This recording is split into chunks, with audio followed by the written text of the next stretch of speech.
You found the WMIX Saturday Sports Show on AM 940 and WMIXSports.com.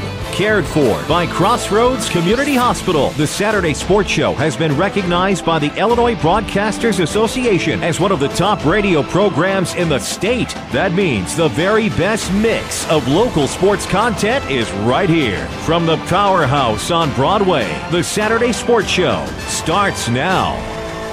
On a beautiful mid-July Saturday morning, it's once again time for the Saturday Sports Show. Dennis Rowinski with Mike Richardson, Avery Barton pushing the buttons in the studio. Here, sponsored by Crossroads Community Hospital. It's more than a hospital. It's what healthcare should be. And it is a gorgeous summer day outside. I believe that we're going to get a little bit hotter outside as the weekend and the week goes on. We're going to get some heat and humidity. And, of course, as we wind down summer, it needs to slow down quite a bit from this point of view. But we have, Avery, you're right, aren't you, Avery? We're sliding by right now, big guy. It is becoming more and more towards summer. We've got a lot of things going on. High school sports, maybe, maybe not. Junior high sports, maybe, maybe not. They're starting to wind down. Actually, junior high is starting to wind back up with cross-country practices going on. See kids running around town. Junior high baseball and softball tryouts will be any time, if not already. So the fall sports season is quickly coming around the corner. Mike, it's not a busy time of year, but there's lots of stuff going on that, when you look around, again, things are starting to pick up. Maybe, we'll see how things go as we start winding down the end of July. Yeah, I've seen some coaches out and about in the area. We talked a little bit about school registration. Some of the schools starting just a little bit earlier this year to get a lot of paperwork done and get things going, and school may start a few days earlier than normal. So logically, with cross country, you see the kids out running around a little bit. But baseball and softball, those things, they've got to get practices in. You've got to be ready. And actually, there's a few situations where there's games played actually before school starts. So you've got to get the ball in motion and have tryouts and make sure you have your team ready and start practicing. And that's got to be done anymore before school starts so you can be ready to go for the season. A lot of games happen before the start of the school year. I know a lot of Jefferson County schools will start the week of August 12th, 13th, 14th, 15th, 16th, a variety of days from Tuesday till Friday, and things will start rolling on. As far as the sports world is concerned, the high school sports world, of course, 7-on-7 is going on for football. You have basketball, you have volleyball camps going on. You have baseball teams are starting to go done with their summer schedules. It's a busy time because now the last couple of weeks of July, that's when high school teams usually get together, pad up, put helmets and pads on, do some hitting the next couple of weeks before they take that time off before that opening day, August, I believe, 14th maybe or 12th, somewhere along that line where the acclimation period begins. But it is a busy, busy time. We're going to take a step back on some things, and, of course, in the summer as we wait along, we're going to take a cut back with some of our guests today, some different aspects of the game of sports from the high school, junior high level that people – I know you see these people. I know you think, yeah, I know where that person is. That person's at the game all the time, or I pick up things and I see them around. We have 4 guests this morning. The first one's Carrie Hammond. She's the athletic trainer for Mount Vernon High School, among other jobs that she does, and we thought we'd bring her on to talk about athletic training, what she sees the high school level. It's starting to warm up a little bit. Kids are going to be out practicing and getting ready and playing in the heat, and we're going to talk to her about her role and maybe what things she does as an athletic trainer that you wouldn't think as a listener or a viewer or a fan that you wouldn't think she does. We're going to get her on. She'll be first out of the gate here at 8:20. At 8:30, Tommy Williams from Green Hills Golf Course. Today is one of the most popular SIGA couples events, man-woman, in Southern Illinois. As far as the SIGA tournament schedule is concerned, it's the Kings and Queens. In fact, they are already on the course, a double session, loaded golfers from around not only Southern Illinois, but from out of state as well that brings it in. When you have a tournament that special in your backyard at such a wonderful, well-kept, well-done golf course over the years, you got to get that promoted and get it out there because there are a lot of people driving into the King City this weekend that'll be helping the economy and spend the night and the weekend in Mount Vernon to play in that 2-day tournament. Chris Kays, he is a guy that I'm sure you've seen his name on a variety of things, from local magazines to newspapers to TV, and he does a lot of sports photography, sports shooting, and he does other news events as well. We're going to get a talk with him about what he goes through from his side of the lens. We see the other side, Mike, when the pictures are in the paper, on TV.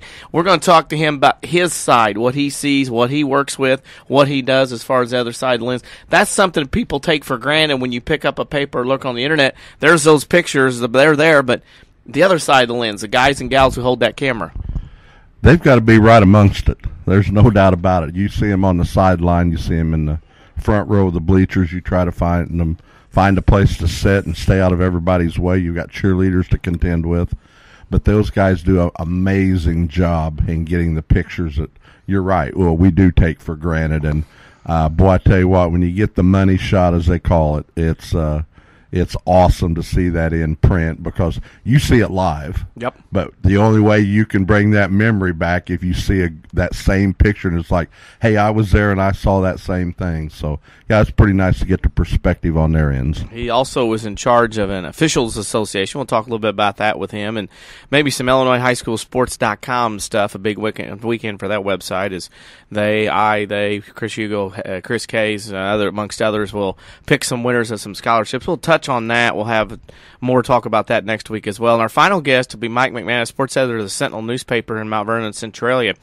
He's going to be out and about covering Legion baseball. District play begins around Southern Illinois and around the state this weekend, which will turn into all kinds of things. You go to the 5th District, you advance the state, you advance the national, all that stuff's going on. So lots of stuff going on. We'll talk with him about different things as well. A topic that we'll touch on in the second hour of the show is something that, we get to talk about once in a while, and this time of year it's important because we talk about every sport in high school level gets 25 contact days. We talk about multiple kids playing multiple sports. We talk about coaches having to share athletes at schools, from small schools to middle schools to big schools. We talk about that. We're going to talk about that in the second hour because, Mike, it's such an interesting, touchy topic of, well, it's summer. And coaches can say we're having practice 25 times. And between workouts and weightlifting and conditioning and actually playing and traveling, your 25 days can add up and go quickly. But the aspect of, maybe the kids do need a break, maybe not. Maybe there's something that needs to be done between the travel teams and the high school teams. Because sometimes when you only have about 75, 80 days of summer, and if you're a multiple sport athlete, you don't have a lot of other days to do a lot if you are a multiple sport athlete. Yeah, and we continually talk about wanting to utilize yourself as an athlete. You want multiple sports. You want, to find out exactly what sport you're going to end up maybe furthering your education in college with that sport. But you're right. I mean, it's summer is a precious time, and as we alluded to at the top of the show, school's starting, a little bit earlier than normal. So you lose a few days here and there. And also, if you're baseball, softball, you have to contend with the weather also, and you lose some days. We have a lot of days this year, and you try to make them up. Well, if you're trying to make up a softball date or a baseball date and you happen to play volleyball or basketball in that same summer, somebody's going to be disappointed because you can't be two places at one time. So it's a very interesting topic of summer sports, how you handle it, how coaches try to handle it also. And we'll bring into that a little bit. We'll also talk about another aspect that's really, of course, everybody knows, blossomed in the last few years is travel teams. Baseball, softball, basketball, volleyball are usually the big travel teams. I've heard stories recently of kids saying, I'm not going to play a school sport because I'm going to play a travel team. Or I'm going to play school sport and travel team, but I can't be at your practice because my travel team has a tournament this weekend.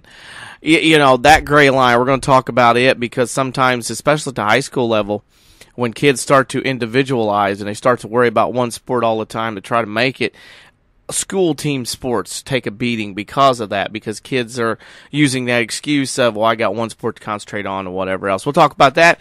Other things going on, of course, college football around the corner. We'll talk maybe a little bit about it. But another topic, of course, is on Tuesday night, the MLB All-Star Game going on at Citi Field in New York, home of the Mets. A midsummer classic, even though the baseball schedule is well past halfway. A very interesting time since we do have the Cardinals here on WMIX. We will talk significantly about the All-Star game, about the All-Star break, where teams are at, and kind of when you get to this point, Mike, you get to talk about the All-Star game, which I don't know about you, but it drives me nuts at an exhibition game, is the deciding factor of home field advantage in the World Series. I, along with some of my friends, have put that same scenario in the NBA All-Star game. Are you telling me that the reserves that maybe misses a free throw in one conference versus another at the end of a ball game of 165 to 149 final score, that's going to determine home court advantage in the NBA Finals? Or I guess you still have to call it the Pro Bowl game. It was probably the worst all-star selection group of athletes in a sport. When there's no defense played, you're going to let that decide, what conference will host the Super Bowl possibly. It's an absolute joke, and it's just something that, for every step forward that Bud Selig has taken the last 10 years or so, it's almost a step and a half or 2 steps backwards at times. So we'll get into that and voice our opinions. I think mine's been stated on this show many, many times over the years, so it's not going to waver a whole lot. And we'll talk about that in the second hour after we talk about, the high school and stuff like that. And we'll talk about what maybe trade deadlines July 31st with the wild cards and everything else. More teams are involved in the playoff running. And, if you've got a question for us, you want to ask us, you can do it a couple different ways. One way is you can follow us on Twitter, at WMIX Sports. You can tweet us questions there. We're also on Facebook, facebook.com/WMIX Sports. We have already posted our social media question of the week. What is that? You have 2 choices. A, you can go to facebook.com/WMIX Sports, look at it and post your answer there. Or wait till after the break, and when we introduce Carrie Ham, when we get to the end, we'll ask her that question here in a moment. You're listening to the Saturday Sports Show on WMIX. The health of your kidneys has a big impact on your overall health, affecting everything from your blood pressure to your bones. And if you ever have a kidney problem, Dr. Kangura is here to help. Dr. Kangura trained at the Mayo Clinic and specializes in conditions ranging from kidney stones and uncontrolled high blood pressure to chronic kidney disease. Dr. Kangura sees patients at Crossroads Specialty Clinic. For an appointment, call 618-241-9071. Hi, Roy Schmidt, Chrysler dealer at King City Chrysler, Mount Vernon. Vacation time is here, and we have the perfect choice for a cross-country adventure. The 2013 Chrysler Town & Country with standard DVD and stow-and-go seating, meaning you will always have plenty of options to keep the kids entertained. Don't forget there is no charge for leather. That's right, leather is free, making any of those spills easy to clean. You'll have more money to spend on your summer getaway with 0% financing for 72 months, plus $750 in owner loyalty. We have plenty of minivans in stock, sure to be a perfect fit for your family and your budget. Browse our inventory online at KingCityChrysler.com or see any of our sales associates to test drive the 2013 Town & Country at King City Chrysler Center, 1603 Broadway in Mount Vernon, Illinois. Hi, this is Joe David Cummins, President of Community First Bank. As many of you know, our new product was launched on 7/5/13. We named the product to reflect our core values of serving one community, one county with one product and serving you one at a time. Community First Bank's One product delivers value by combining the highest yield in the market with access to your funds anytime and anywhere through internet banking, mobile banking, debit cards, and yes, even by writing checks. Call us at 244-3000 for details. One, exclusively at Community First Bank. You will be one happy customer. Member FDIC.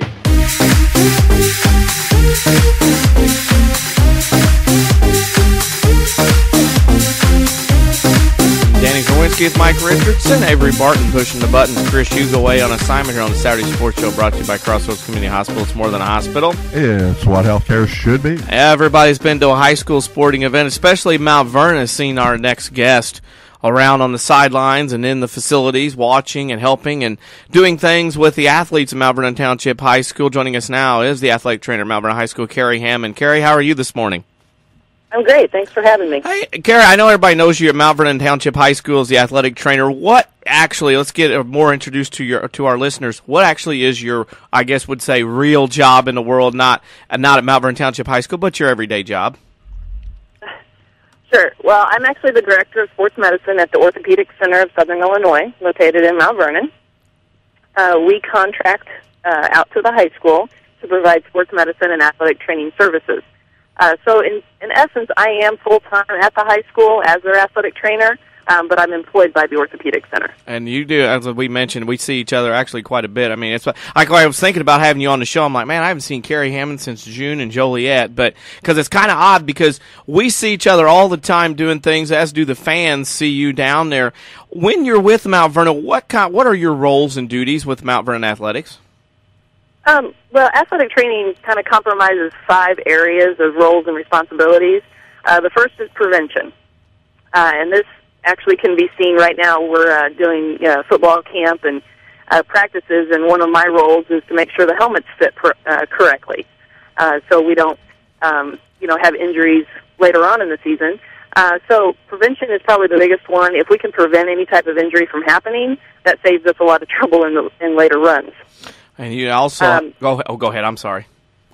Second one is probably immediate care. Mm-hmm. As you just said, I'm on the sidelines providing any type of service that the athletes may need. Unfortunately, accidents do happen. Sometimes they're very serious.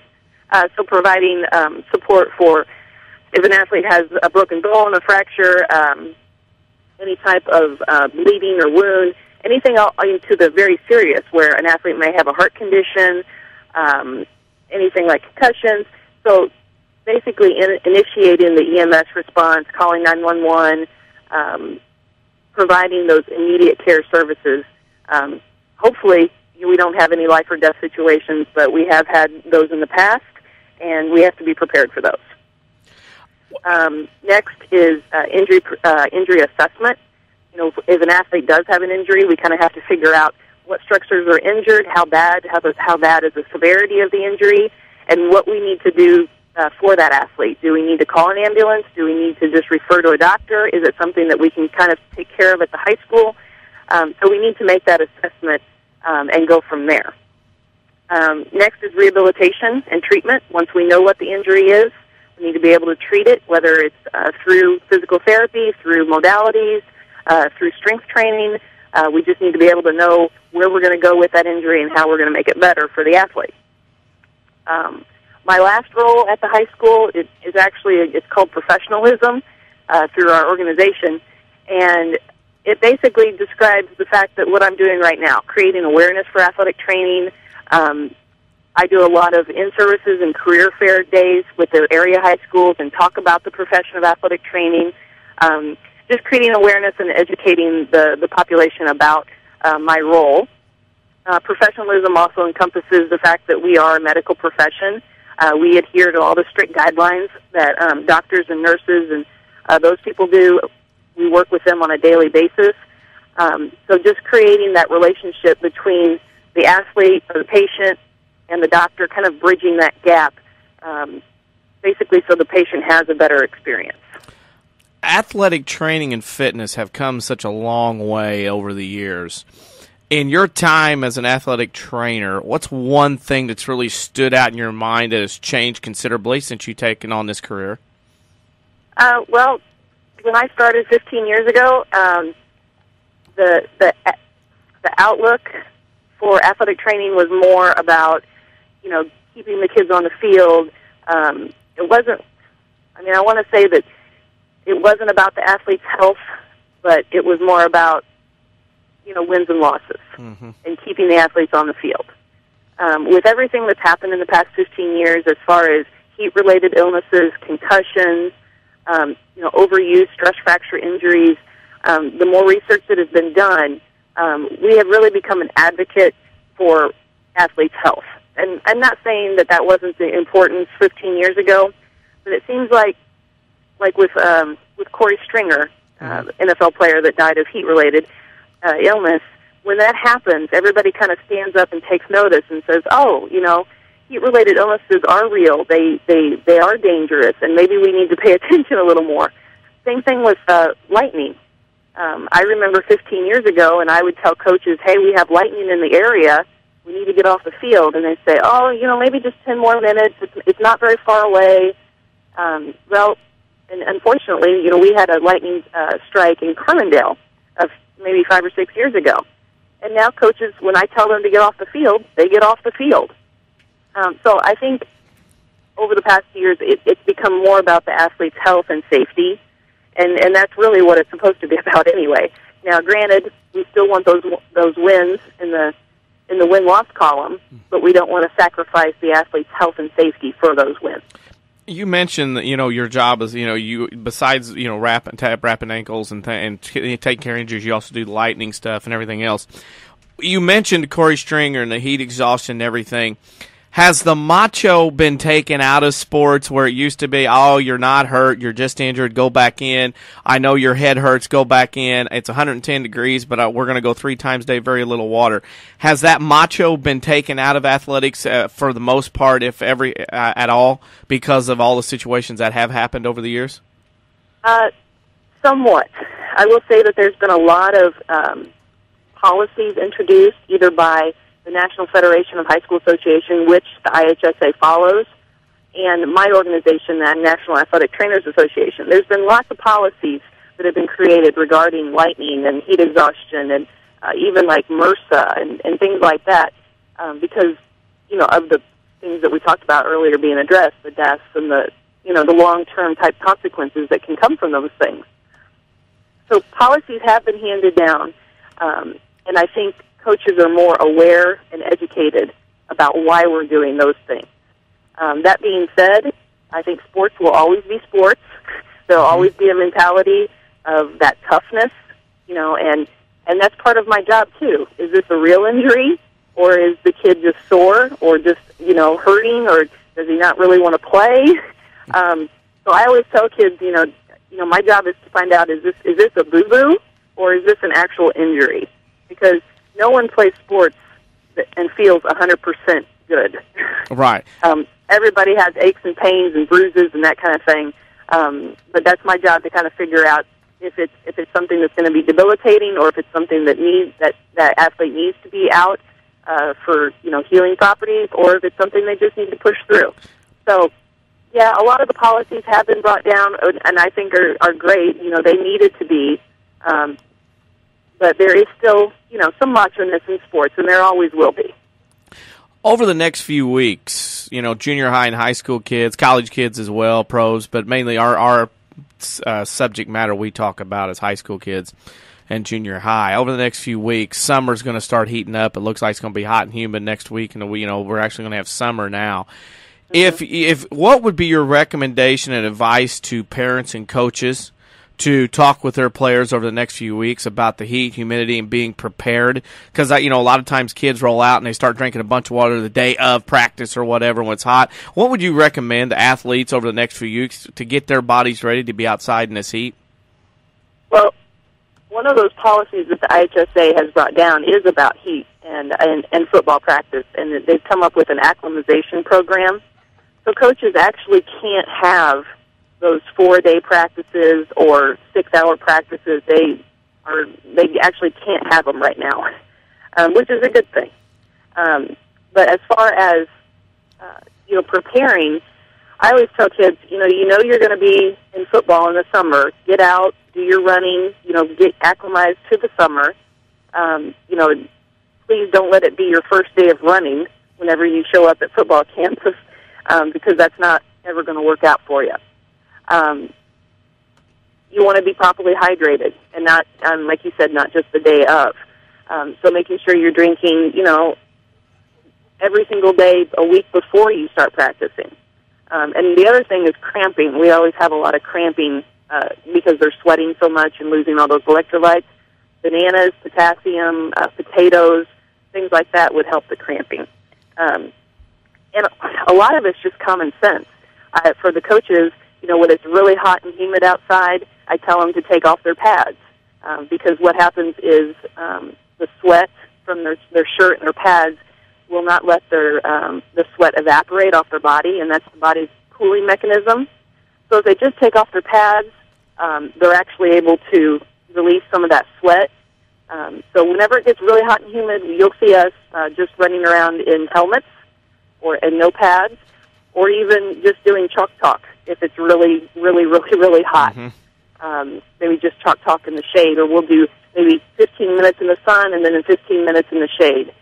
So it's all about common sense, but sometimes common sense goes out the window when the heat of football season comes in. Right. And we all understand that. We know that everybody's going to listen. Definitely hydrate before the sports season starts. But with one last question for you, it's very important that we ask you this. It's our social media question of the week. And this week's question is, what song, when you hear it, sounds like summer to you? Oh, that's easy. John Fogerty, Center Field. Nice. I mean, and that's my ringtone, too, on my phone. So that's a big shout-out to Tim Holloway and Quinn McClure because they know I'm a baseball fan at heart. So we all had so much fun with that run, didn't we, in the spring? Rams getting the state and everything. Yeah. We did. Good time. And I have to give a shout-out to all the kids that want to play youth football, either this summer or in JCSA. My good friend Sissy Bradford is doing sign-ups at the high school today at 8 o'clock, 8:30. So if you got somebody that's interested, a young kid that is interested in doing football, go out and see Sissy and get signed up. Hey, we appreciate you mentioning that because that JCSA and the Junior Football League obviously is the program that feeds into the high school, and we appreciate you mentioning that. That's 8:30 to win at the high school now? I'm not sure. I know they start around 8:30, but she did say that anybody who's interested, no matter what grade, needs to come down and see her and get signed up. I know that they have some camps that are coming up that doesn't require, equipment. They just run through plays and teach them the fundamentals. And then I know that later on in the year, or later on in the summer, they'll actually hand out equipment and start having the actual season. So right now it's just kind of a camp, maybe just to even see if your child is interested in football. It's just a good way to just try it out without actually making a huge commitment. Right.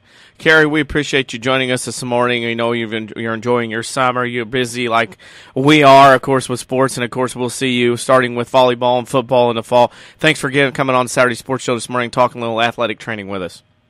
Thank you for having me. Thanks. Thank you. It's Carrie Hammond, athletic trainer at Mount Vernon High School. So very important in this day and age to have somebody on staff to work with athletes before, during, and after games to keep them healthy and wise and being on and off the field or court. We need to take a break running behind. We got to get to the golf course. Talk about a big SIG event this weekend in Mount Vernon, currently already underway at Green Hills Golf Course. You're listening to the Saturday Sports Show on WMIX. It happens every spring. You need a great quality, new-to-you vehicle. There's a reason why Second Chance Auto has been helping put families into affordable, dependable vehicles for over 32 years. Honest, fair deals. Ain't nothing fancy, just great vehicles with warranties, honest deals, and bank rate financing for all. That's the only way Second Chance Auto will do business. And you don't even have to leave your home to get credit approval. Call Second Chance Auto at 244-4582 and get pre-approved right over the phone. They know bad things can happen to good people. Second Chance Auto, Route 142 East in Mount Vernon. The Orthopedic Center of Southern Illinois proudly welcomes Dr. Brian Steinke to their medical staff. Dr. Steinke earned his medical degree at the University of Illinois in Chicago and has degrees in anatomy and physiology from UC Berkeley, and he brings prestigious credentials to the center. Dr. Steinke is a gifted physician and contributor to orthopedic textbooks. Call 618-242-3778 or visit their informative website at orthocenter-si.com. I'm Matthew Heller with a look at your next rad weather. Sunshine and patchy clouds today with a thunderstorm in spots late this afternoon and this evening and a high of 83. Partly cloudy later tonight, low 62. Mostly sunny tomorrow with an afternoon and evening thunderstorm in spots and a high of 85. For Monday, we'll have partly sunny skies. It will be hot and humid with a high of 90. Next rad weather from WMIX, Mount Vernon, Illinois.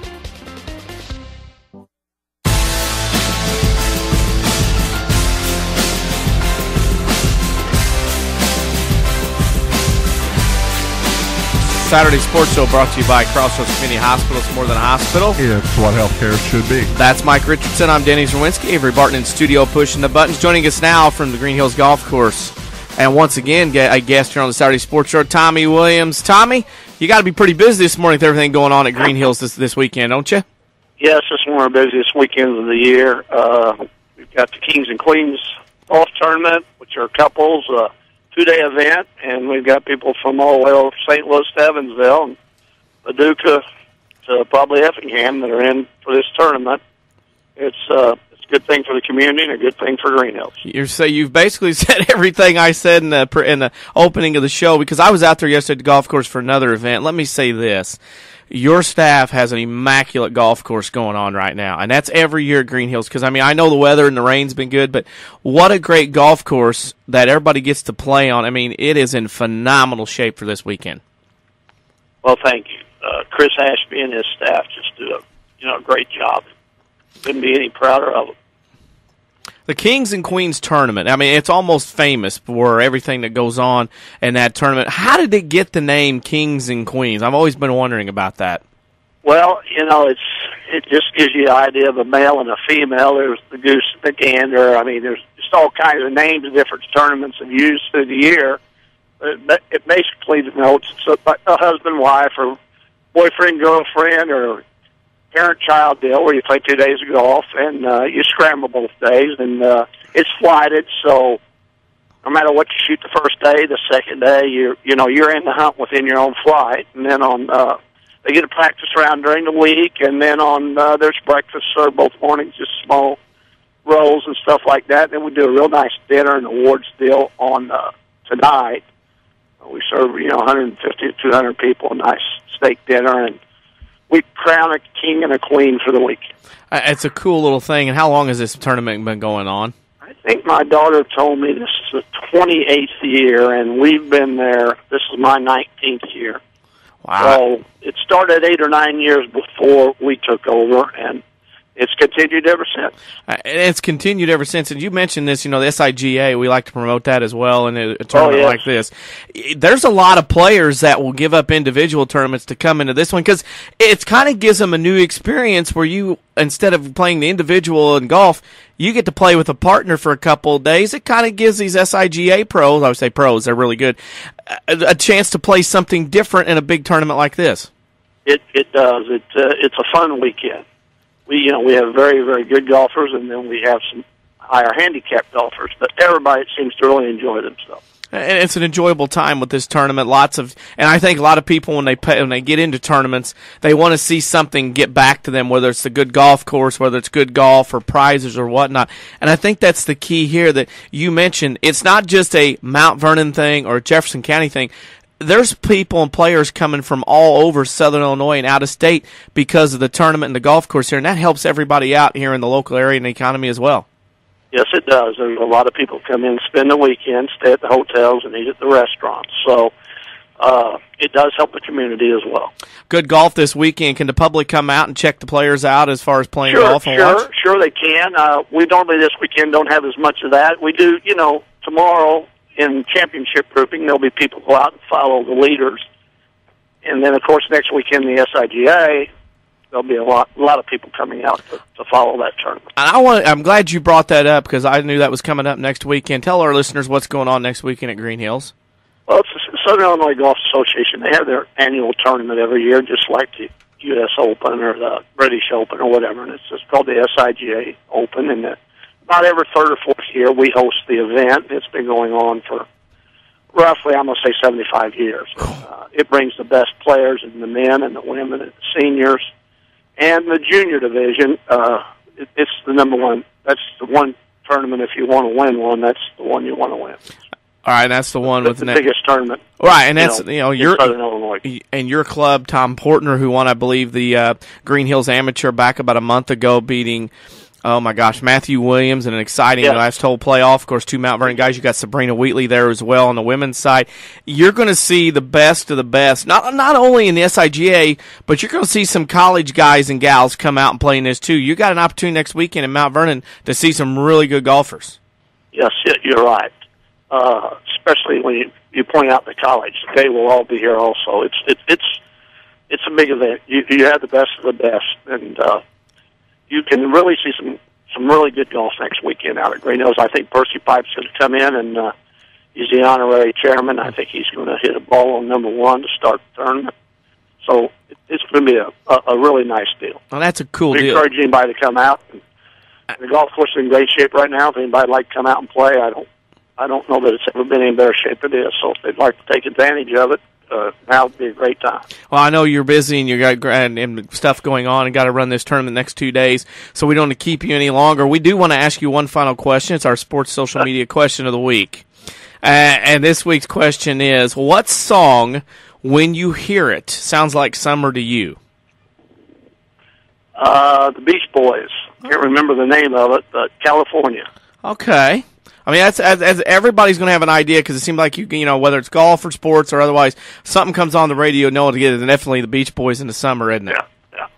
Tommy, thanks. So that would be it. You guys have a wonderful weekend. Hey, thank you, Thanks Tommy. for Thanks for joining us. I know you got to get busy. Thanks for joining us, and good luck with that tournament this weekend. Thank you very much. Thank you. That's Tommy Williams. He helps to run the Green Hills Golf Course, Kings and Queens this weekend. Speaking of golf, we might talk a little British Open here a little bit. We're going to talk some sports photography, though. That'll be coming up next after the break here on the Saturday Sports Show on WMIX. A digestive problem can affect every area of your life. But now there's a specialist right here in town who focuses on digestive health. Mayo Clinic-trained Dr. Tegpal Atwal has opened the only gastroenterology clinic in Mount Vernon. Dr. Atwal treats acid reflux, gallbladder problems, inflammatory bowel disease, ulcers, and more. For your appointment with Dr. Atwal at Crossroads Specialty Clinic, call 618-241-9071. This is Chase Landers with Landers Collision Centers. It's been said that in order to grow, you have to change. Very rarely anymore do insurance companies ask the phrase to go out and get 3 estimates. The new phrase insurance companies are asking is, would you like to take your vehicle to one of our direct repair facilities? This is a way for your insurance company and collision repair center to help relieve the stress you may have from your unfortunate incident. And, as Landers Collision Centers has adapted to this forever-changing industry, we are extremely happy to announce that we are a direct repair facility for over 10 different insurance companies. It's likely that one of them is yours. From dealing with your insurance company, setting you up with a rental vehicle, lifetime warranty on repairs, and of course, Landers free lifetime detailing for qualified customers, Landers Collision Centers literally takes the stress from your incident and turns it back into a shiny new ride for you to enjoy again. Landers is here for you whenever you need us. Big or small, Landers fixes them all. 1-888-LANDERS. That's 1-888-LANDERS. State Farm, this is Jessica. Hey, Jessica, Jerry Newman. Does State Farm offer more discounts to more drivers? Yep, like the good driver discount. So it's for good, but not great drivers. No, Jerry. There's also the multi-line discount. For calling from multiple lines while driving. You should never use a phone while driving. I only make calls from my car when I'm stuck in a ditch or something. Are you in a ditch? Yes, I am. State Farm offers more discounts to more drivers than any other insurance company. Get to a better state. One more reason to call State Farm agent Tony Wilton Mount Vernon at 242-1421.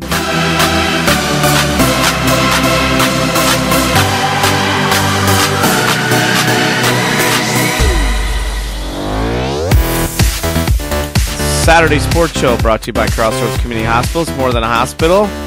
Healthcare should be. That's Mike Rich. I'm Dennis Whiskey. Avery Barton on the buds. Chris Hugo away on assignment. And pretty as a picture outside. Mid-July, summer starting to take shape. And we thought we'd take a little different angle from not only from behind the lens. Joining us now, a name that I'm sure our listeners have heard of or read of or seen at ball games or other events around Southern Illinois. Chris Caves from Benton, Illinois, and he is a sports photographer, among other things.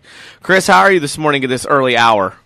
I'm doing pretty good. How are you guys? Well, doing well. And we wanted to bring you on because obviously we get into the sports season, everybody gets busy, gets going, but you take a lot, and I mean a lot, of different kinds of pictures. We're going to specifically cut down and get to sports photography in general. We, as viewers, see the finished product in the paper. We see a picture or two to bring back a memory of what the game was about or whatever. You're on the other side of the lens. First, tell our listener, I got to ask this, how did you decide to become a photographer as your career? It was one of those choices that I never really saw myself doing. I've always been an avid, a really big newspaper reader. Always looking at different things, and there's a little website that you and I spent just a little bit of time on, IllinoisHighSchoolSports.com, that really kind of jump-started my interest. I saw some images from some guys who more. And, I wanted to have images like that. And, right after I graduated high school, I picked up the camera and started getting after it. And here I am now, and it's what I do for a living. Seen your work in several publications around the area, newspapers, as well as on TV, still shots here recently as well. From behind the lens, your side, we see the other side as a finished product. What does it take for a picture to meet your eye as far as when you either use it for your own business and or send it to someone else? What are you looking for from that angle of the lens, from behind the lens? I'm looking, it's kind of cliche, but I'm looking to tell the story. That is my main job, is to complement the report, the story that's been written about, a particular incident or a particular game, or even on my professional end as far as my business. I want the story to be told. I mean, we obviously, if you're getting softball pictures, you want to know that, your daughter is obviously playing softball. We want to make sure that that's very evident when we shoot that, whether it's still football or whether, it's an action shot and it's a, Harrisburg State Academy State Championship game. I want that fire and intensity to show up in my images, because I want people to look at my images and feel like they were there after viewing some of the images that I've shot. And that's my main goal, is to retell the story the best way that I possibly can for the reader and the viewer. And you look at the reader and the viewer trying to get that picture, and you're down there, what I call in the trenches, whether it's, baseball field, you got to get in between the fences, football, you're on the sideline, basketball, you're on the in lines, baselines, wherever, taking pictures. You're kind of in the middle of it. You're not only got to protect yourself, but you got an investment in your hands. I mean, closest call you've had with run-ins with a game where you've been right in the middle of the line of fire? I've been ran over on the baseline a couple of times in basketball. Nothing too serious. It's kind of one of those things you expect to happen. Almost been taken out on the football field. I actually probably got a little close this past fall, and I'll be the first to admit it, and had a referee step on and bust one of my monopods for one of my larger lenses, and he was okay. I was okay. I mean, I'd prefer that he be okay, and he was. About been hit by golf balls, about had my head taken off by a young man by the name of Dylan Craig, who played at Murfreesboro for a few years. That didn't stop, took my head off with a foul ball, so I've always got to pay attention. You got to pay attention. Another thing, too, is photography's changed. It used to be every time you snapped a picture or went on film, you had to pay money to spend for the film. May or may not use pictures. On an average night, I'm just going to pick a sport, basketball, one game. On an average night, how many pictures do you take? Basketball's a little bit different with it being indoors, and of course, when you've got daylight, you've got very good light. On the average basketball game, I'll take anywhere from 60 to 100 pictures. Now, up the scale of the game, say that state championship game that I shot this past year that we witnessed in Peoria. Mm-hmm. That was a situation where I had 400 images after it was all said and done, whether it be action or, a little bit of temper, flaring, the celebration afterwards. It's all part of the game. It's something that we see on a regular basis, and, there's a lot of story to tell. So I had to make sure that I had the sufficient images to tell that story. Lots of sufficient images from that sporting event as well. You do all the, volleyball, I know you officiate volleyball a lot, but you do take pictures there as well. When you go into a sports season, I know you got a lot invested in equipment and whatnot. Year to year, technology changes so much. On an average year, what things are you looking for to improve and or move up the scale to get pictures better as far as technology and whatnot? Well, the lens technology hasn't changed as much as, the camera bodies themselves. It's kind of like, your laptop does what you want it to do. You want to make sure you can check email, but there's those little underlying things that may have changed, whether you have your operating system or a wireless mouse or something like that. But the camera bodies are the ones that really, really change. They allow us, some of the camera bodies now, you would almost never need to use any type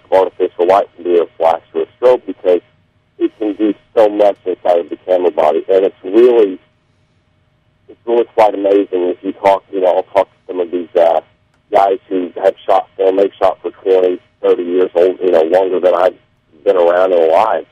And they're just amazed at what the current camera bodies can crank out nowadays, even compared to 3 or 4 years ago. Pictures will be coming up. You kind of have, well, you never take the summer off because, I mean, you're still working in the media, but we'll see more and more as high school sports season and whatnot rolls around. Changing gears, without going into it too much tomorrow, Chris Hugo, myself, you are involved with IllinoisHighSchoolSports.com.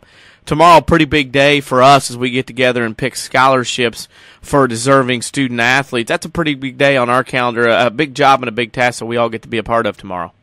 It's a huge task, and we get to sit through and open up, the 3 of us and the founder Tim May and Chip Gaines, and we get to go through and look at young individuals who have applied for a little bit of help with their college education, and we're happy to do that. And we've kind of put together some tough standards over the past several years, and I really think that when we go back and we look at, our applicants who we've picked over the years, we really don't make a bad choice. And that's not to say that there wasn't, excellent choices that we've passed over to, because we've done that too.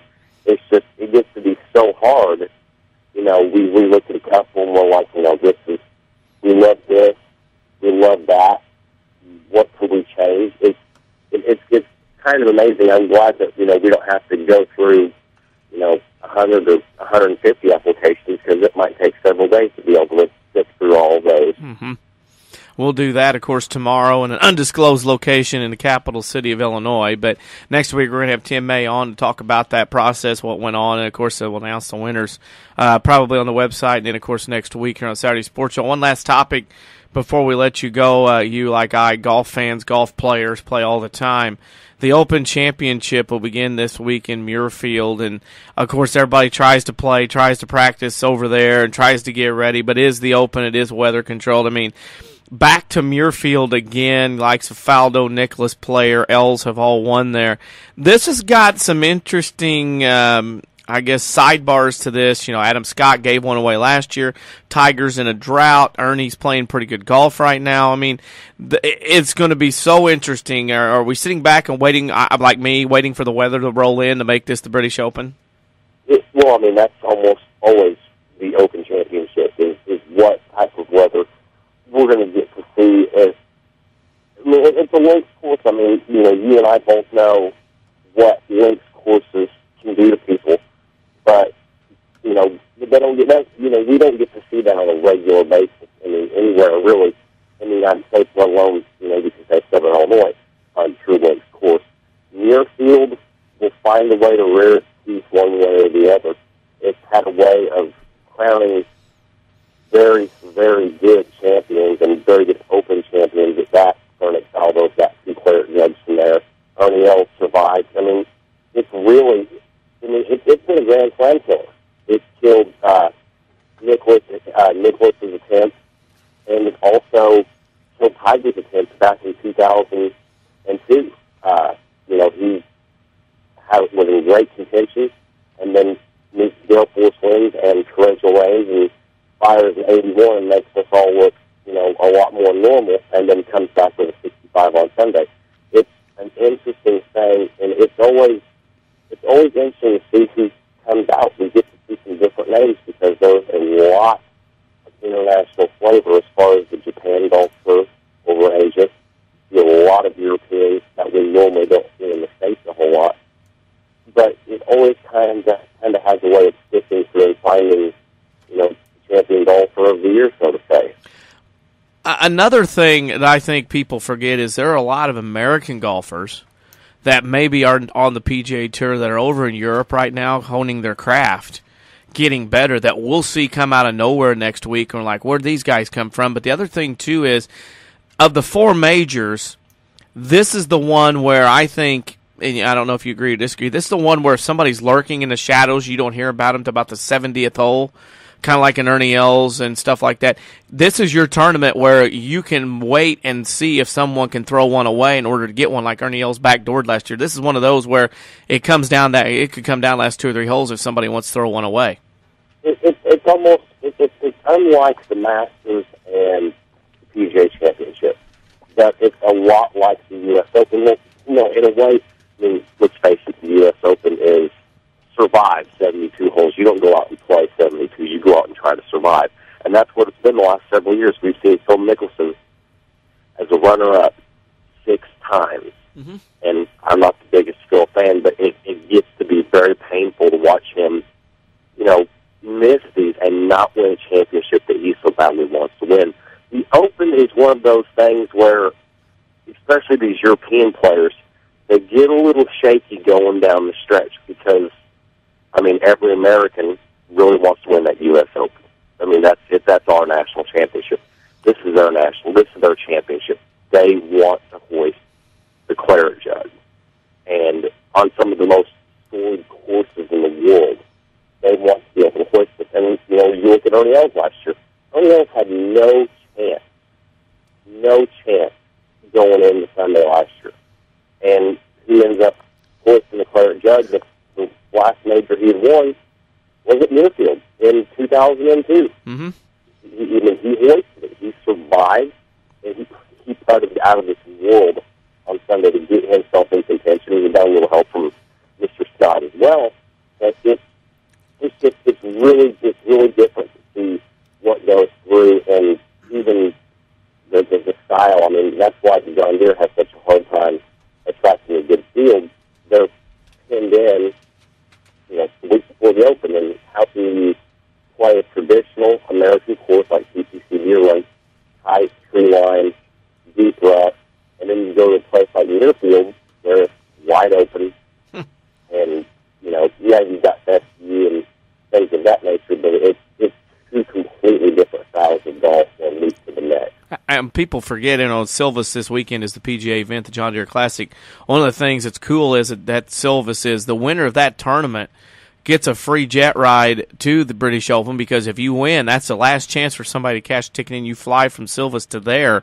Another thing I like about the British Open, and we're running towards the top of the hour, is the time it's played. You wake up watching golf, you can go play golf, then you come back and catch the review of it later on. That's the way it should be. I either like primetime golf or early golf like the British Open, because to me, if I win the lottery, I would like to go and play a golf course where golf was invented in Scotland and England and stuff, where, where like Muirfield, where it was invented, because this is golf at its finest right here. It brings out the best. The U.S. Open, like I said, the USGA penalizes golfers. And for some of us, we kind of enjoy that. Hey, it brings them back down to our standard to watch it. Where you'll see this week somebody post, 20 under for the week, whereas no one's doing that at a U.S. Open. But the Deere has really upped who they're getting as far as their field. They've struggled. We saw that firsthand last year when you and I went down to Memphis before the U.S. Open. Really hard to get guys to come out. John Deere not only flies out the champions, who, if they were not already exempt, get the automatic exemption in there, but any other guys that are going over there that play in the tournament and play the weekend, they also get the opportunity to fly out tomorrow evening and arrive in Europe on Monday morning. Zach Johnson is obviously already exempt. Lucas Glover's exempt, and these are two guys top. They get a free ride over there, which will help them. But a lot of these guys will miss a lot of acclimation time. Their Monday is almost shot already.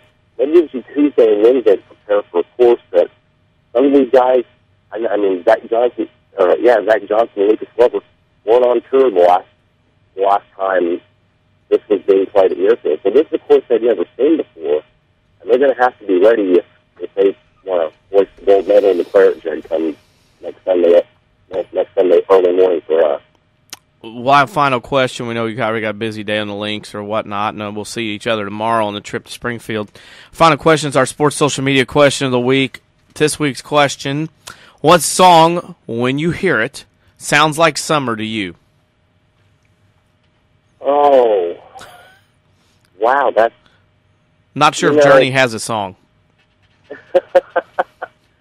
That would probably. The Voice of Summer always comes out, and it's a summer song. Obviously, one of those things that makes you, kind of reminds you if you're about him that does a good job with it. So I would say The Boys of Summer is a summer song that's kind of taking a cheap way out. That's all right. Hey, cheap's good. Cheap's all right. Chris, thanks for joining us. I'll see you tomorrow, of course, on the trip for the IHSS scholarship thing. But thanks for joining us and taking time with our listeners to explain to them your side of the lens and compared to what side we see. Thanks for joining us this morning. Thanks. Thanks for having me, guys. It's Chris Kay, sports photographer. You see his work around different things in the area. We were well past top of the hour in a break. Avery's getting a little fidgety over here, so we'll take a break and come back, and we'll talk about our answer to our sports social media question of the week. You're listening to the Saturday Sports Show on WMIX.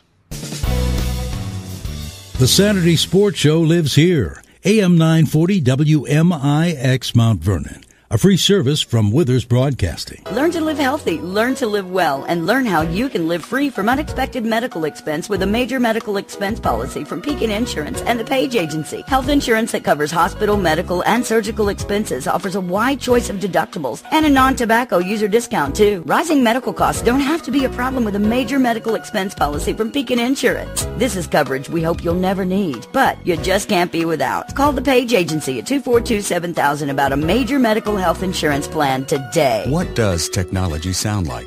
Is it the clang of heavy machinery, the beeps and chirps of an electronic gadget? At the new Good Samaritan Regional Health Center, technology sounds a little something like this. It's the sound of a young girl excited because her mom's being released the same day as her minimally invasive surgery. Thanks to the Da Vinci surgical robot, our surgeons' hand motions are seamlessly translated into smaller, more precise movements. But surgery isn't the only way Good Samaritan is raising the bar for advanced healthcare in Southern Illinois. That's the sound of a patient's health record being updated and stored electronically for immediate access by nurses, primary care doctors, and specialists alike. That's why soon, the new Good Samaritan Regional Health Center will use all electronic patient health records. Less paper translates to faster, better care for you. And that sounds a little something like this.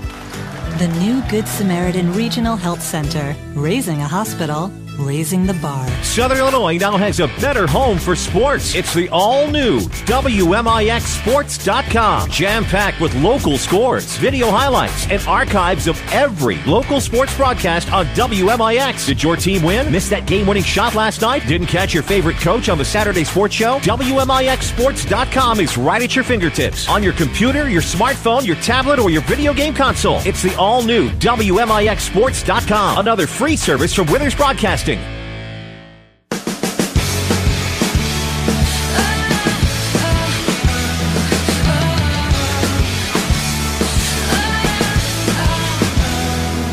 Coming back from break, the Saturday Sports Show, brought to you by Crossroads Community Hospital. It's more than a hospital. It's what healthcare should be. We roll an hour number 2. A favorite guest of ours here on the Saturday Sports Show joined us now, the editor of the sports section of the Sentinel newspapers. Mike McManus joins us. Michael, how are you on this fine summer morning? It has been far too long, gentlemen. Far, far too long. I think the last time we spoke was back in late May, but we're doing well. Beautiful weather for this time of year, to say the least. A lot better than a year ago. We're catching a break weather-wise, at least heat and humidity. You won't catch a break today. First thing we'll cover with you is American Legion Baseball District play begins today. Where are you going, and who are you covering? Well, I'm applying for a citizenship to Carlisle for the next 3 or 4 days. It'll be a real busy time, Danny. We've got the West Division tournament of the 23rd District that includes Mount Vernon, Bluford. We'll get that started here in a little less than an hour at 10 o'clock. First game of the morning will be Carlisle, Trenton, and then Centralia, Mount Vernon get together at 1 o'clock, Aveston and Bluford at 4. And then the tournament's number 1 seed, New Baden, will play the winner of this Carlisle-Trenton game coming up here in about an hour. They'll do that tonight at 7 o'clock. So we'll be on the west side. Was on the east side last night for a game up at T-Town. But we'll focus now solely on the west side until we have a champion Tuesday night. Any favorite in this particular tournament going on in Carlisle this week? You know, Danny, there's not. And that's not fair to New Baden. They went 9-1 in district play, won the division by 3 games. So certainly you would think they're the team to beat. They certainly earned that number one seed, but I look at this tournament, even Bob Oster, our district chairman, who hails from New Baden, said the same thing. I think you could play this tournament 5 times, 6 times, and get a different winner every time. Centralia has shown it can pitch with anyone. The hitting has been an issue. Carlisle and Trenton, 2 teams that throw the ball well, but at times have struggled offensively. Aviston, another team. Yeah, our division this year has been very pitching heavy and not a lot of offense. I would venture to say most teams are averaging maybe 4.5, 5 runs a ball game. It has been the pitching has been good this summer, and it's going to be the team that pitches the best over the next 96 hours that wins this thing. When you talk about American Legion Baseball, sometimes we're going to talk about here in a little bit about practice days, and you need to be at practice. We're not going to make you, but you need to be, wink, wink. We're going to talk about dead periods and whatnot here in a little bit. American Legion Baseball, kind of to me, I remember the days there was multiple teams. Teams would play 30, 40, 50 games in the summer before district would start. How much of a decline have you seen maybe this year as far as teams and players and games going around? Oh, I don't want to say, because it's not fair to the kids, that the level of play has dropped. But though I will say this, and I feel like it starts at the top, and I don't mean with your coaches, I mean with your organizations as well. The level of commitment has seemed to have dropped, Danny. I mean, you're right. We were just talking the other night about that, the Mount Vernon team that advanced to the state tournament in the mid-'90s. I believe they played almost 60 games that summer. And now we're seeing teams play 10, play 14, and 20. And a lot of that is the nature of the beast that is select baseball, this phenomenon known as travel baseball, which I wish somebody would have told me how to do it 20 years ago. I'd be retired right now, how I can get people to write checks for thousands of dollars every summer and take their kids around, the Midwest and play baseball. The advent of the select level, which isn't as select as what people want to believe, has been a detriment. There's no question about it. And like I said, I could take teams out of our district that could play right with these so-called select teams, and they'd never blink. But that aura has been sold that it seems like the farther away you go from home, the better the team is. Well, that's not necessarily true. And I think we have enough good baseball, and I wish our high school kids would get back to more Legion baseball, stay at home, play for your hometown. I trust, what I've been told since I was 10 years old and what we've all been told. If you're good, they'll find you. And certainly it doesn't hurt to step out and go play competition that's perceived to be better. But I'm telling you, night in, night out, I go back to 2005, that tremendous team that Aviston had with 3 future draft picks on it. Those kids played Legion ball, and they were just fine. They were found and have all enjoyed nice careers, lengthy minor league careers, in the case of Josh Tolley in the majors. So it has gone down, and I wish we could get it back, and I hope we get it back because, there's not much more that's good in this world to me than hanging out on a Monday, Tuesday, Wednesday night, whatever the night, at some local, rural ballpark watching good baseball. And it can be good again, there's no question. Well, Mike, you touched on something, you in that area up there, but in a recent newspaper article talking about American Legion Baseball in the southern part of the state down here, I can remember, as you mentioned, every little community had a team. And there seems like there was commitment for it at that particular time. And now these teams are being put together. There's not as many as there used to be in the southern part. Is it more of not maybe just commitment from certain people, but is it a financial burden now being put on some of these communities?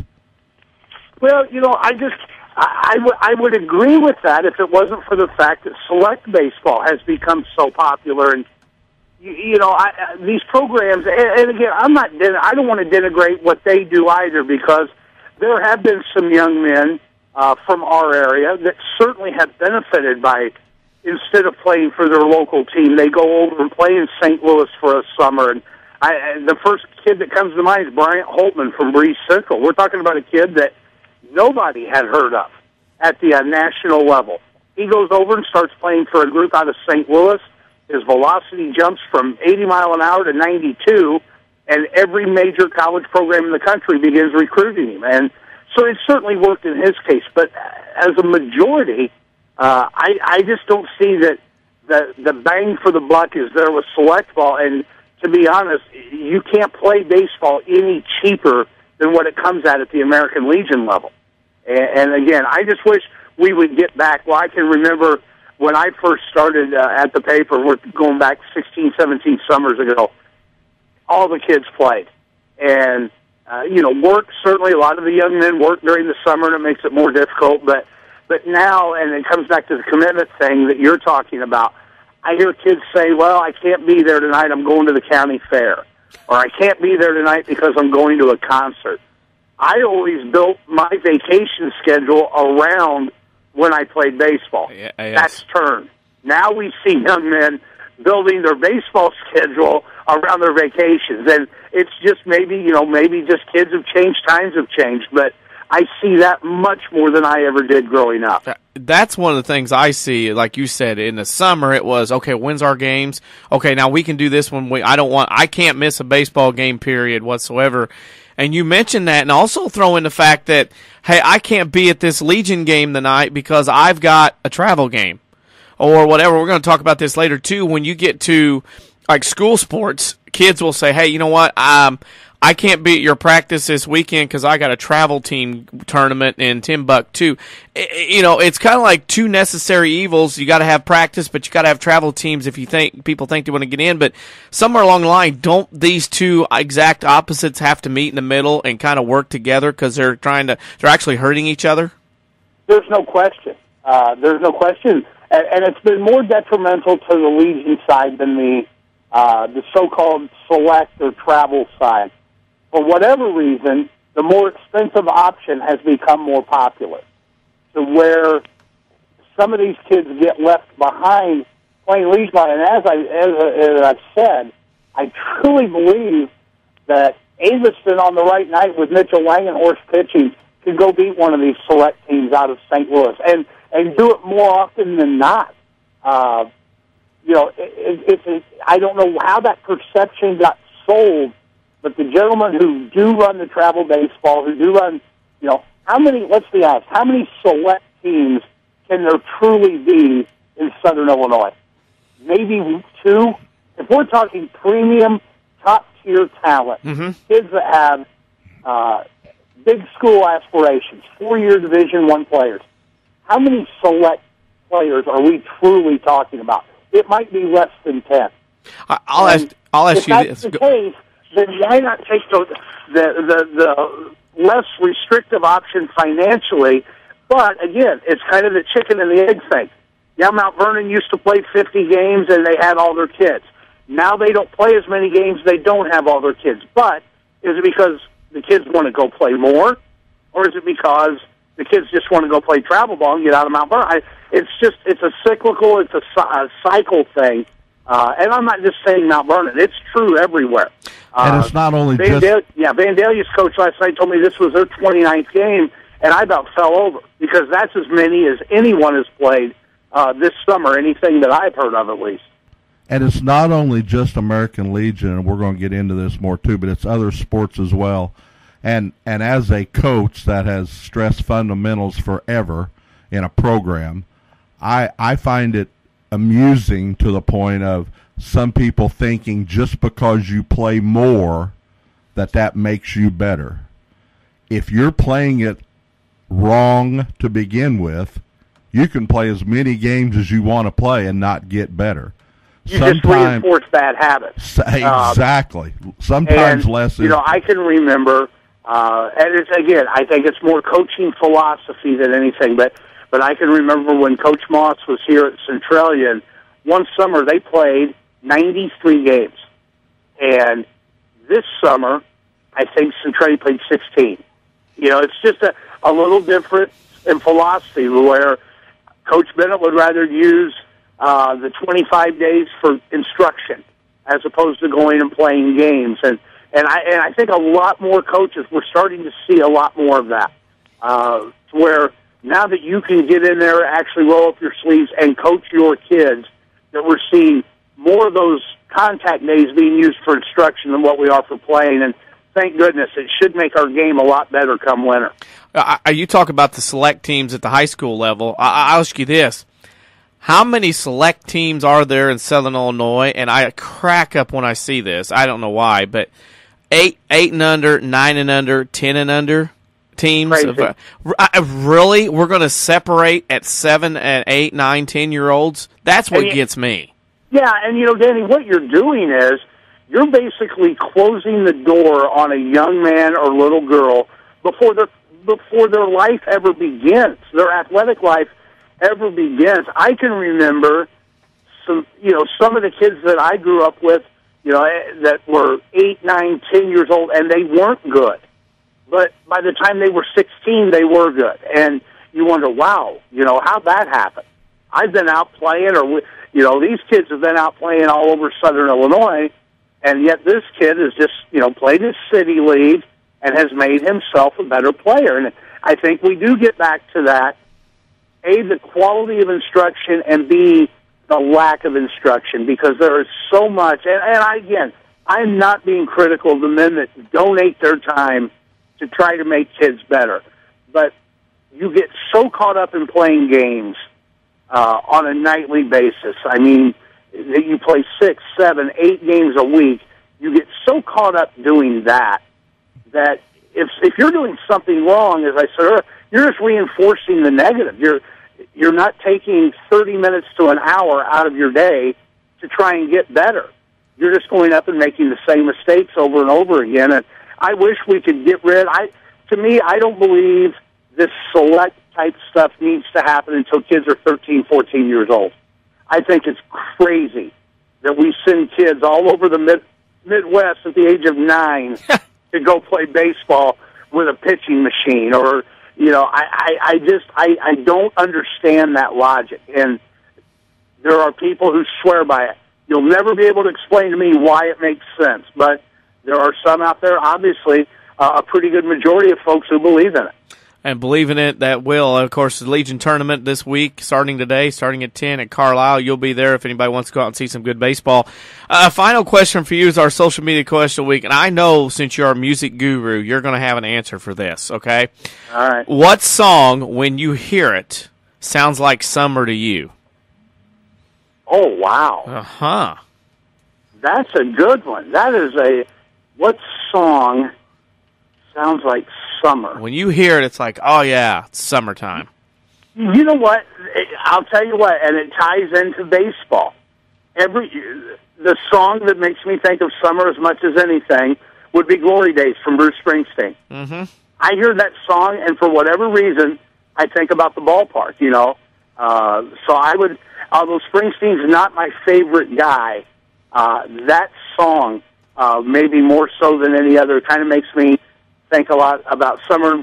And, of course, any country song that involves beer, a boat, and a pickup truck. But if you want a specific one, we'll go with Glory Days from Bruce Springsteen. Hey, I got to ask, speaking of Glory Days, something just popped in my head. Without going through all the alleged or rumored details, one high school sports topic popped up this week. Carbondale High School will be looking for a new football coach. Dan Kester turns in his resignation, citing health reasons. Nick Hill, who was hired as offensive coordinator, named interim head coach at least through this Thursday when the board meeting is. Your thoughts on what will be a tough situation for whoever gets hired as head coach as far as the late goings-on in this deal at Carbondale High School? Well, Dan, I don't know enough about it to really offer much. I would just say very odd timing. You've gone through most of your, I believe, summer workouts pretty much are about done. Just very odd timing. And, I think we all maybe have heard some grumbling at the end of the regular season that maybe something might happen down there, but it had gotten quiet, and my goodness, we're in the middle of July. So to think something was going to happen now, and if everything is above board and it is health reasons, I think the world of Dan Custer, and and I hope he, whatever, if it is a health issue, whatever it is, he gets it taken care of. If it's not, Nick Hill's got a big chore on his hands. Now, the one good thing is all the assistants are staying put, so he'll have some kids that or some men that know these young men at Carbondale, and I really think, and I truly believe this, that going into the season, Carbondale was one of the teams to beat in the South 7, if not the team to beat. They return a ton of talent from last year. So Nick Hill's walking into a pretty good situation if he can get those kids to respond. And a situation that we'll be watching and we'll have you on, I'm sure, multiple times before and of course during the high school sports season. We'll be watching that. Mike, thanks for joining us this morning. We know you got a busy day of working on that suntan and covering Legion baseball, but thanks for joining us this morning on the Saturday Sports Show. Life stuff. You guys have a good one. I thank you, Mike McManus. Alrighty. Thank you. He's editor of the sports section of the Sentinel here in Mount Vernon and Centralia. We got to take a break before we touch anything else. We'll come back and we'll give you our answers to our social media question of the week. Remember, you can like us, facebook.com/WMIX Sports. You're listening to the Saturday Sports Show on WMIX. Register for fall courses right now at Rend Lake College. Over 100 degree and certificate programs means Rend Lake College can put you on the fast track to a new career or continued education. RLC is more affordable than four-year universities and private schools, saving you thousands on your college education. Registration by appointment continues through July 26 with trained academic counselors who will keep you on the right track. Call Rend Lake College at 437-5321, 437-5321, or log on to rlc.edu. The golden rule: treat others how you would want to be treated. Do you feel that's the kind of service you're getting from your pharmacy? It can be hard to find good customer care nowadays, but at the Medicine Shop Pharmacy in Mount Vernon, that kind of service is our #1 priority. You have options when it comes to your prescription and medical equipment needs. Don't put up with poor service and long waits anymore. It's easy to switch. Call me today and let me show you why the Medicine Shop should be your new pharmacy. As you just heard, pharmacist and pharmacy owner Eric Black is committed to taking care of each and every customer that walks through his pharmacy doors. Stop by anytime and talk to Eric and his pharmacy staff. You'll soon find out why the Medicine Shop is your hometown pharmacy. Support the local community and give them a try. You'll be glad you did. Don't forget to take advantage of their free delivery, custom compounding service, medication planners, and so much more. The Medicine Shop Pharmacy, 2339 Broadway in Mount Vernon. I'm Matthew Heller with a look at your next rad weather. Sunshine and patchy clouds today with a thunderstorm in spots late this afternoon and this evening and a high of 83. Partly cloudy later tonight, low 62. Mostly sunny tomorrow with an afternoon and evening thunderstorm in spots and a high of 85. For Monday, we'll have partly sunny skies. It will be hot and humid with a high of 90. Next rad weather from WMIX, Mount Vernon, Illinois.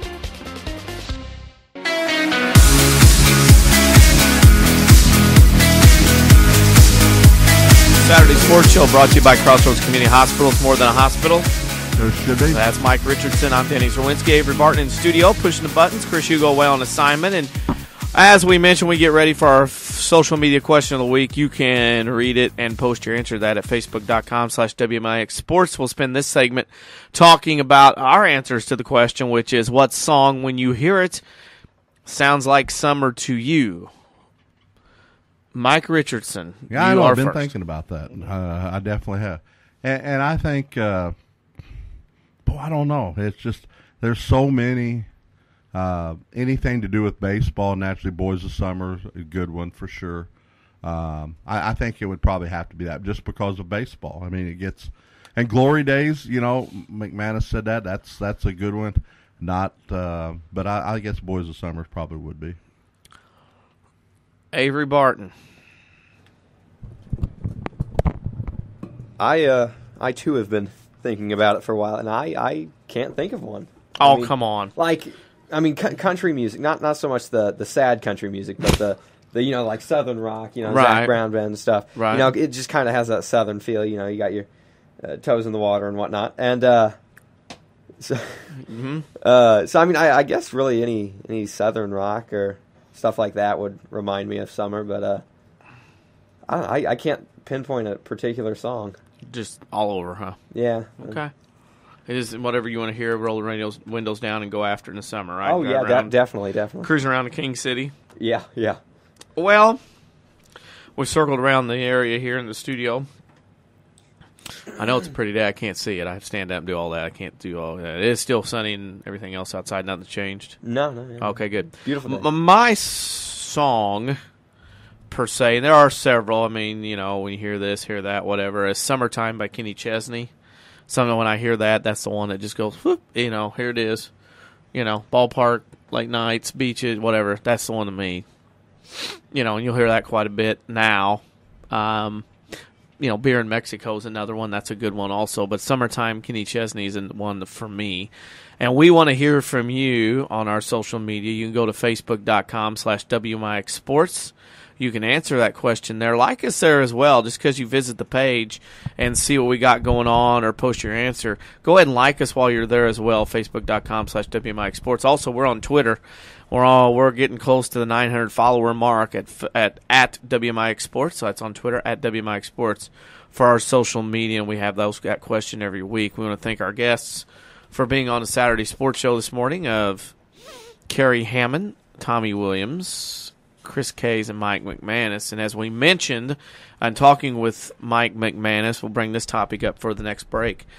Carbondale High School is looking for a new head football coach. Dan Kester this week resigned, citing health reasons in a local newspaper. So Carbondale will be without Dan Kester. He's been there several years, a couple of playoff berths involved.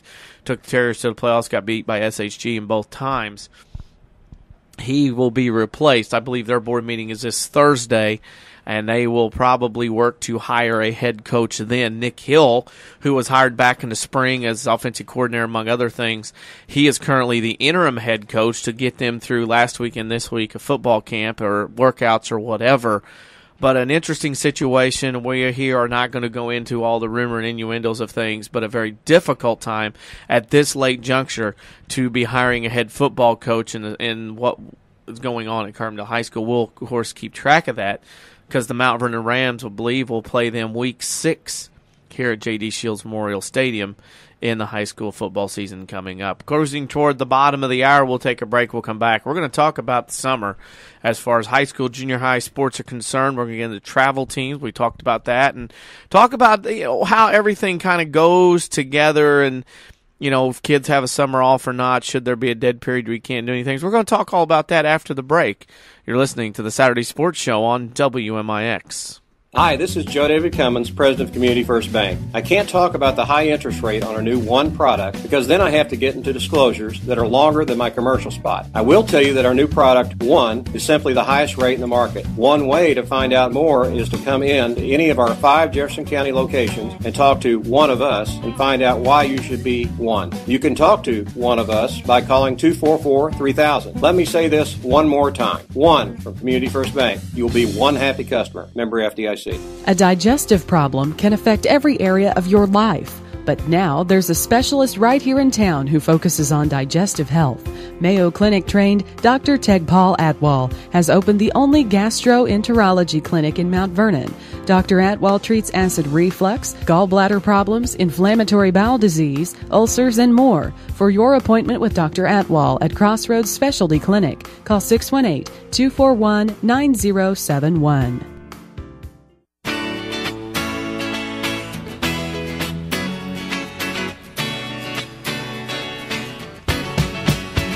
Crossroads Community Hospital. It's more than a hospital. They sponsor the Saturday Sports Show. It's Mike Richardson, I'm Denny Shawinski, Avery Barton pushing the buttons, Chris Hugo away on assignment. And we roll into the last half hour of number 2. I guess the last half hour of hour number 2. How about that? More important, more descriptive. We're going to get into a topic that, we talk about. We do know that during the summer, all sports have 25 contact days that coaches can use for games, fundamentals, practices, workouts, whatever. There are rules involved in that. If you look at summer's routinely 75 to 85 days, depending on snow days and how early everyone gets out. If you play one sport, 1/3 of your time is going to be dealt to a sport. If you play 2 sports, you're over half, 2/3 of the way. Obviously, 3 sports, you run out of days, technically almost. You throw in the fact here that let's go one way first. Coaches have 25 days they can call practice during the summer. Mike, you coach junior high, so maybe a little different than high school. Coaches call these practices, you quote unquote, well, you don't have to be there, but you do have to be there, kind of, sort of, wink, wink. You use your contact days. If you're there, the chances of you getting some time, some playing time goes up. But throw that in with 25 days, all this stuff. Do kids really that play multiple sports have time off in the summer when they have all these commitments to do? Well, one thing through the junior high and the longevity of coaching, they basically changed about 3 times, and I think they finally got the last one implemented the way it should be. But as far as high school goes, you have got to have time for kids, as I call it in our summer program, to be kids. And you set aside, and you as a coach, all you can do is put that schedule together. And you want commitment for the main events. I mean, if you schedule this tournament, you want everybody on hands. You give that schedule out early enough to where what we talked about earlier. I never missed any baseball games. I didn't miss any of this. I made sure that my schedule, if it's on the schedule, I can work around everything else. So you do that for the kids nowadays because they're working. They've got other things they want to do as well. So you get that schedule. And then if it's not on the schedule, then that means a kid can be a kid. You can go to church camp. You can go to regular camp. You can go camping out and fishing with your buddies. You can do whatever you need to do. You can take that visit, see grandma out of state or whatever. But you need to be a kid in the summertime. And I just have seen it even at a lower level locally of kids just, I mean, you have a list. It's almost like parents have lists now, and you've got to keep a logbook of, well, I got to be here, got to be there tomorrow, and then this and that. And I just like, when does a kid just have a chance to breathe and not think? Just because of the physicality of a sport, there's a mental toll that goes on kids as well. And coaches, too, you need a break from it as well. And I just see it getting to be a problem more and more down the road. And we talked off air of opening up newspapers and seeing actual ads that are starting to list for tryouts of certain ages of different things. And every time I see that, that just brings a little chuckle to me. Well, here's one thing, too, and this is like the high school level.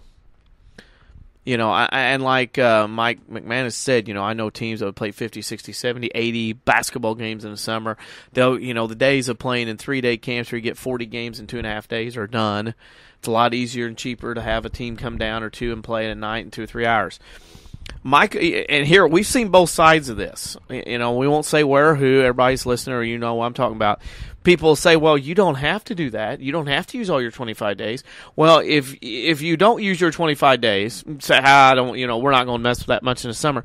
Down the road at Joe Blow High School, they're playing. So we've seen coaches that, hey, in the summer we're going to go 15, 20 days. We're going to play maybe 1-2 tournaments. We're going to get together our own that aren't coaching anymore. Because if Joe Blow High School down the road's doing 25 contact days, 70 ball games, and they're having success in the winter, Joe Blow, the other high school that doesn't do half as much or doesn't want to do a lot of stuff, they're going to get run. So it's not like you can stop it. It's a necessary evil. The coaches have to do it to keep up with everybody else and also to keep them as being coaches as well. To see the success that people have had in schools, it's got to be done. There's just no other way around it. And you can have days as far as your lift days, your fundamental days, your actual game days, and that's all in the scheduling part of this. But you're right. I mean, it's you cannot just do it halfway anymore. It just can't be done. It's a nice thought to have that done, but you have got to utilize what they are allowing you to do. And they've come up with the arbitrary number of 25 total contact days, and you have got to maximize those days. And one day counts, and if you're somewhere in a tournament and you get, it's the same old adage, you want to play one game and at one day, or do you want to play 5? I mean, that's where we're at. And every time that you think you're taking a break or whatever. Somebody else is doing something. That's just reality. That's the way we are, and that's the way the communities want it, and that's why you see programs that are at a certain level, and conversely, you see programs that are down below, the ones that do not want to do that, and that's fine. We're not saying it's the right way, the wrong way, or anything indifferent, but you're going to get out of it what you put into it, basically. Now, we'll tell you we need to take a break, but I'm going to throw out the next topic, which is sharing. And we're going to get into that because at the high school level, you have to do some sharing and share alike, allegedly. We'll talk about that after this next coming break. You're listening to the Saturday Sports Show on WMIX. Southern Illinois now has a better home for sports. It's the all-new WMIXSports.com. Jam-packed with local scores, video highlights, and archives of every local sports broadcast on WMIX. Did your team win? Missed that game-winning shot last night? Didn't catch your favorite coach on the Saturday Sports Show? WMIXSports.com is right at your fingertips. On your computer, your smartphone, your tablet, or your video game console. It's the all-new WMIXSports.com. Another free service from Withers Broadcasting. This is Chase Landers with Landers Collision Centers. It's been said that in order to grow, you have to change. Very rarely anymore do insurance companies ask the phrase to go out and get 3 estimates. The new phrase insurance companies are asking is, would you like to take your vehicle to one of our direct repair facilities? This is a way for your insurance company and collision repair center to help relieve the stress you may have from your unfortunate incident. And, as Landers Collision Centers has adapted to this forever-changing industry, we are extremely happy to announce that we are a direct repair facility for over 10 different insurance companies. It's likely that one of them is yours. From dealing with your insurance company, setting you up with a rental vehicle, lifetime warranty on repairs, and of course, Landers free lifetime detailing for qualified customers, Landers Collision Centers literally takes the stress from your incident and turns it back into a shiny new ride for you to enjoy again. Landers is here for you whenever you need us. Big or small, Landers fixes them all. 1-888-LANDERS. That's 1-888-LANDERS. The health of your kidneys has a big impact on your overall health, affecting everything from your blood pressure to your bones. And if you ever have a kidney problem, Dr. Kangura is here to help. Dr. Kangura trained at the Mayo Clinic and specializes in conditions ranging from kidney stones and uncontrolled high blood pressure to chronic kidney disease. Dr. Kangura sees patients at Crossroads Specialty Clinic. For an appointment, call 618-241-9071. America is a nation on wheels. Everyone has at least one automobile. We use them for shopping, work, everything we do. But they can be a threat. Some accidents can't be prevented. Your professional Pekin Insurance Agency, Page Insurance on Crownview and Mount Vernon, can help protect you from a large financial loss when an accident happens. Call Page Insurance today at 242-7000 about low-cost auto insurance from Pekin Insurance. Ask them about the many money-saving discounts that are available. Depend on your hometown professionals. Pekin Insurance. Saturday Sports Show brought to you by Crossroads Community Hospital. It's more than a hospital. It is what out there should be. Currently on the topic of summer sports practices, contact days, travel teams, our next thing that kind of we evolved into is we talked about the necessary evil. Coaches have to play, have to practice, have to do things not only to keep up with the school down the road from them, but to keep them in line coaching, because a lot of schools, have felt like some coaches haven't done enough, and those coaches aren't coaches anymore. Now we get into another topic here, Mike, where schools the size, we go from Woodlawn to Benton to Mount Vernon to East St. Louis O'Fallon. No matter the size of the school, you only have a certain number of athletes to choose from. They're going to play 1 to 2 to 3 sports. Sharing is a huge deal. To me, this is what separates one sport at a high school from being good and the others being mediocre, to a fact of a Nashville girls program, Harrisburg boys, Benton programs, or whatever. Name it, Woodlawn as well. Name the school, name the program. Sharing is almost as important, because if all the coaches don't work together to share athletes, A, you're not going to have enough out. B, if you sit here and say your sport's better than the other sports, or if you're not at my practices and you're not going to play if you think about playing other sports, this is where the problem starts, and this is where you can run off athletes and prospective athletes as well. Yeah, it's got to be in the communications. The coaches have got to get together, because, again, the smaller the school, the less athletes you have to choose from naturally. So when you find that athlete, we've preached and harped and talked about so many times on the show about how we enjoy watching athletes be athletes, and not just in one sport. We want to watch them do a lot of different things in front of different crowds, different settings, different venues, things of that nature. And us on the greedy side want to see that. Now, some parents and some athletes just want to start being individualists in that particular sport yet at any given time. So we don't get to always see that, how it works out. But as far as trying to be a multi-sport person, and summertime is for you're in the heart of baseball and softball season. That's the given time period of the weather. But now the basketball and the volleyball has crept up into things, and now you're looking at soccer being played year-round also. It's very, very difficult, and I think you just have to start with your coaching staff. You get together, whether you post it in your gym or whatever, then the other coaches come in and see what you posted. You work around that. Then maybe the third coach in line, they see it. But you've got to have good communication skills, let everybody know what's going on. And again, just where the parents can get their log books filled up on a daily basis, and hopefully it works out for everybody. And sharing is so important because coaches all want to win. Coaches want to win, competitive, keep their job, whatever.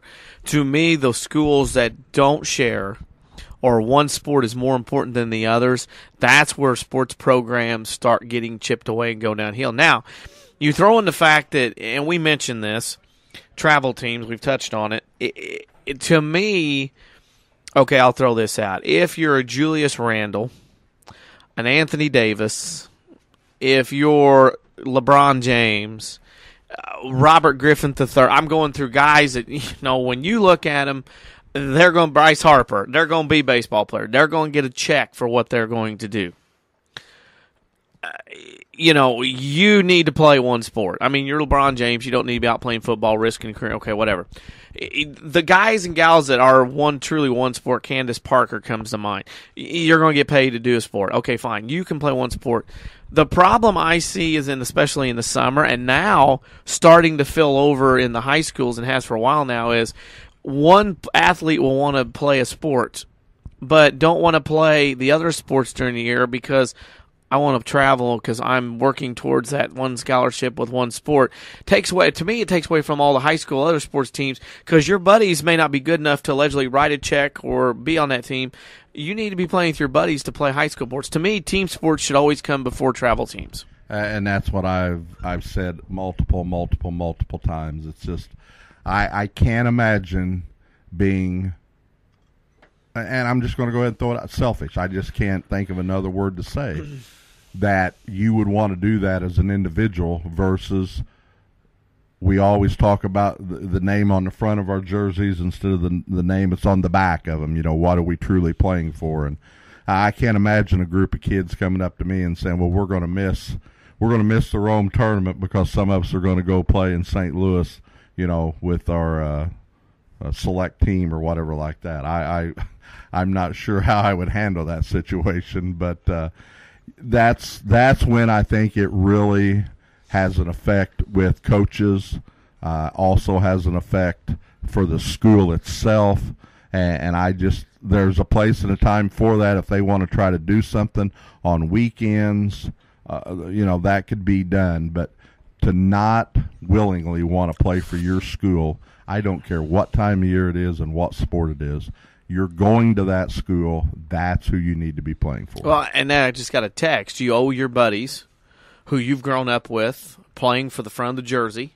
You owe your buddies to play with them and play for your school. You don't sit here and go, hi, you know what, I can't be at your practice on a Saturday morning even though we practice a coach knows we practice Saturday mornings at 10 for basketball, football, whatever. I can't be there. I got to go to St. Louis because I got to travel team stuff because I'm playing instead of basketball going on, I got to play volleyball. Or instead of baseball going on, I got to go play basketball. The few and far between that are going to get paid to do something is great. People will write checks by the tens to get their kids because they think, boy, if I write this check, they're going to either be a professional athlete or I'm going to get college. The few and far between that earn 4 free years of education based on their sports in Southern Illinois is hard to come by. and around the country. And to me, travel teams have changed. It's not you're getting picked to play. It is I can write a check or I can start my own team because I believe my little Johnny is better than that current little Johnny. So we're not going to play for them during the school year or summer. I'm going to write a check either, like you said off air, make my team, or I'm going to write a check so my kid can go play on a team. Then I can go tell everybody my kid's a select player. That's the issue here with travel teams to me is the taking away of kids from the school teams, the high school, junior high teams, working together all their lives just to go out and play on their own. And I've seen a lot of this over the years in the St. Louis area. I've talked to boys club coaches, organizational coaches, select coaches in the St. Louis, Missouri area. And it's sad, but it's true. Some of the places over there, they just do not put a big emphasis on grade school basketball. In some areas, they don't even offer it as sport. It is you go to your YMCA, you go to the boys club, you find AAU coaches, you find somewhere else to play basketball because here at our grade school in U City, Missouri, we do not offer boys or girls basketball in our curriculum. So that is sad. I can't even imagine that. And I think it's just slowly crept across the river, and you're looking into some big areas with so many kids you look at the East St. Louis area, O'Fallon, Edwardsville, Alton, you see some of the grade school programs, and you wonder why the talent level isn't so high. I think it's crept over to where they're getting more into, well, he could play, but he wants to play with Billy and Johnny across town. They wouldn't go to the same school, but they can play together now in this league. And another area is the Springfield area. We play up there during the summertime, and I know they have a facility. It's called The Gym. And he says that during the school year, grade school, and even high school, that he runs leagues, and he has usually anywhere from 75 to 80, 85 teams that play all winter long in his league in Springfield. So there's another big area of a lot of students, and some of these kids just want to play together and don't play for the school. And I just think that's so sad, and I just can't imagine. I just can't. Key is one of the things you can play select and travel, and there's a difference. But the bottom line is this. If you're good enough, you are going to get noticed. Then a team from St. Louis, Evansville, wherever, will find you if you are good enough putting up those stats. That, to me, is the key. The bigger the check does not necessarily mean bigger talent. I think that's one of the biggest misnomers of this whole thing. And sometimes I think we get a little confused by using the word select versus travel. Sometimes select means that this particular person who wants to coach this group maybe has a little bit of an issue with other people and will hand select this, and this. Whereas in travel, usually travel means that you're taking a group of kids for a common goal, maybe for a school, maybe for this, and trying to educate and teach and learn that particular sport. So again, playing a lot does not make you better if you're playing it wrong to begin with. Right. And we'll probably talk about that a little bit more and later. We're talking about contact days, practice days, summer coaching, travel teams, how that's affected things like American Legion.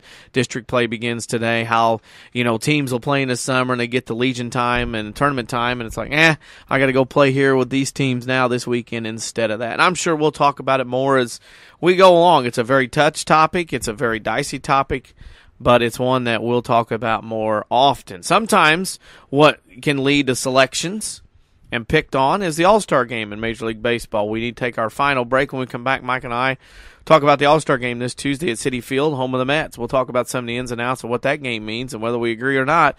After this break, you're listening to the Saturday Sports Show on WMIX. The health of your kidneys has a big impact on your overall health, affecting everything from your blood pressure to your bones. And if you ever have a kidney problem, Dr. Kangura is here to help. Dr. Kangura trained at the Mayo Clinic and specializes in conditions ranging from kidney stones and uncontrolled high blood pressure to chronic kidney disease. Dr. Kangura sees patients at Crossroads Specialty Clinic. For an appointment, call 618-241-9071. Hi, Roy Schmidt, Lincoln dealer at Ford Square, Mount Vernon. Lincoln is on a roll right now with the all-new 2013 Lincoln MKZ. This all-new luxury sedan is available with a retractable panoramic roof and the innovative push-button shift. And the best news is we have a vast selection to choose from. Crossover lovers, do not forget Lincoln's popular 2013 Lincoln MKX with the available THX2 certified audio system and Bliss Cross Traffic Alert. See both of these luxury vehicles at Ford Square, Mount Vernon to experience a Lincoln like never before. Lincoln, sometimes it's better to travel than to arrive. The best selection of Lincoln luxury is at Ford Square, Mount Vernon, 1501 Broadway in Mount Vernon, Illinois, or online at fordsquare.com. I'm Matthew Heller with a look at your next rad weather. Sunshine and patchy clouds today with a thunderstorm in spots late this afternoon and this evening and a high of 83. Partly cloudy later tonight, low 62. Mostly sunny tomorrow with an afternoon and evening thunderstorm in spots and a high of 85. For Monday, we'll have partly sunny skies. It will be hot and humid with a high of 90. Next rad weather from WMIX, Mount Vernon, Illinois.